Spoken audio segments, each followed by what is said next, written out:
Welcome to the Explainer. Today, we're going to tackle a math problem that honestly looks impossible at first. We're talking about adding numbers that literally go on forever. This little gem is from a GCSE paper and it has a really neat trick up its sleeve. Let's break it down. Okay, let's dive right in. Here's the challenge. We have to show that 0.15 recurring plus 0.227 recurring can be written as some integer m over 66. Now that phrase, show that, is a huge clue. It basically hands you the destination right at the start. We already know our final fraction have to have 66 on the bottom. That's a massive hint. So, first things first, what are we even dealing with? Those little dots above the numbers? They're the whole key to this thing. They mean that the digits right underneath them repeat forever. So 0.15 recurring is actually 0.151515 and on and on. And 0.227, well, the dots are only over the 2 and the 7, so it's 0.2272727. Again, to infinity. We're basically trying to add up an infinite puzzle. So, how on earth do you even begin to add numbers that never ever end? It feels impossible, right? But here's the cool part. The official mark scheme actually gives us two really elegant methods to crack it. Let's explore the first one. All right, method one. I kind of like to call this the add first, tame later approach. It's for the brave. You just dive straight in. You add the two infinite decimals together right from the get-go and then figure out how to wrestle that new infinite number into a nice, tidy fraction. So to get started, you literally just write them out and line them up just like a normal addition problem. You've got your 0.151515 and right below it 0.227227.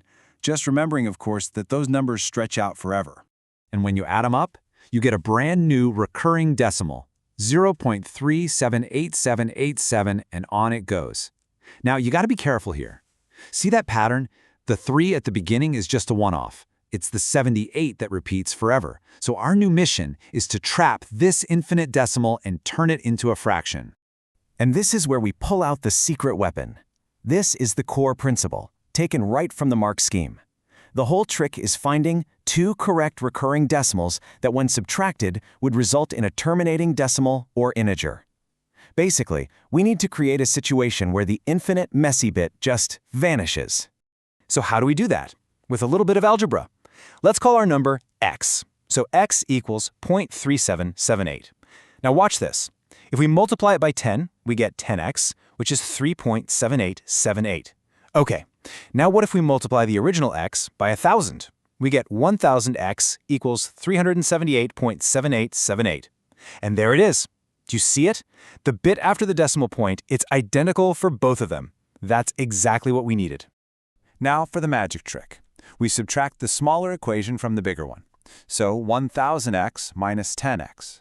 And because that trailing 0.7878 part is the same on both, it just cancels out completely. Poof! Gone. And what are we left with? Something so much cleaner.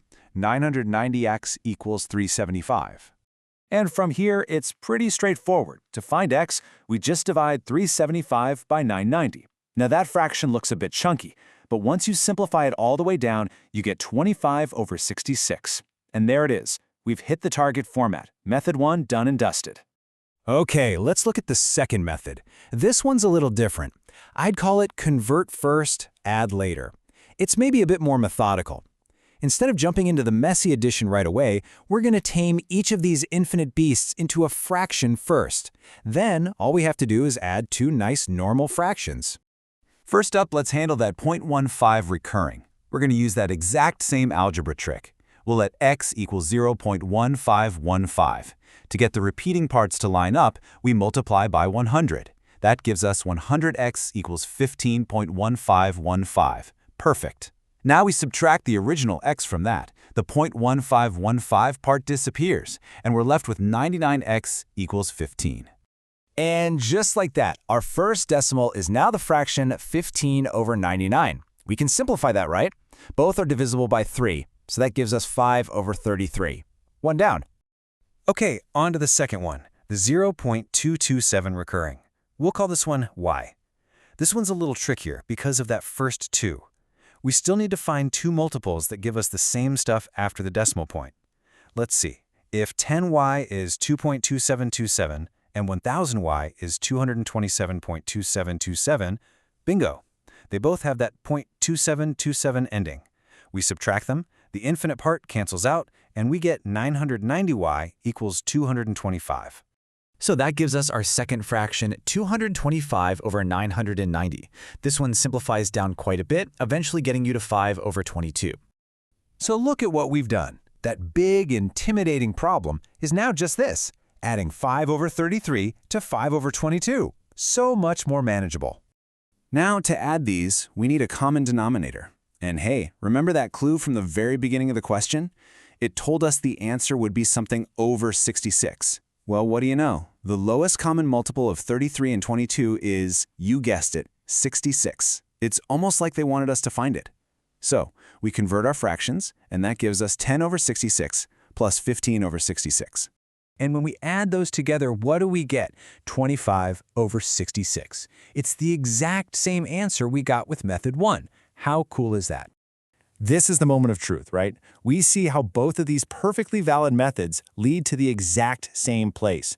Two different roads, but they both get you to the same answer. Let's just lay it all out. On one side, we have method 1, add first, where we wrestled with that combined decimal. On the other side, method 2, convert first, where we tamed each one into a fraction before we did anything else. Two totally distinct mathematical journeys, and yet they both arrive at exactly the same solution. So there you have it. We have absolutely shown that the sum can be written in the form m over 66. We didn't just find an answer, we've proved that the integer m has to be 25. Question solved. And that's our deep dive into this problem. It's such a great example of how a problem that seems infinitely complex can be brought back down to earth with a simple, really clever bit of algebra. It kind of leaves you with a final thought to ponder, doesn't it? What other infinite problems out there can be tamed with some simple math?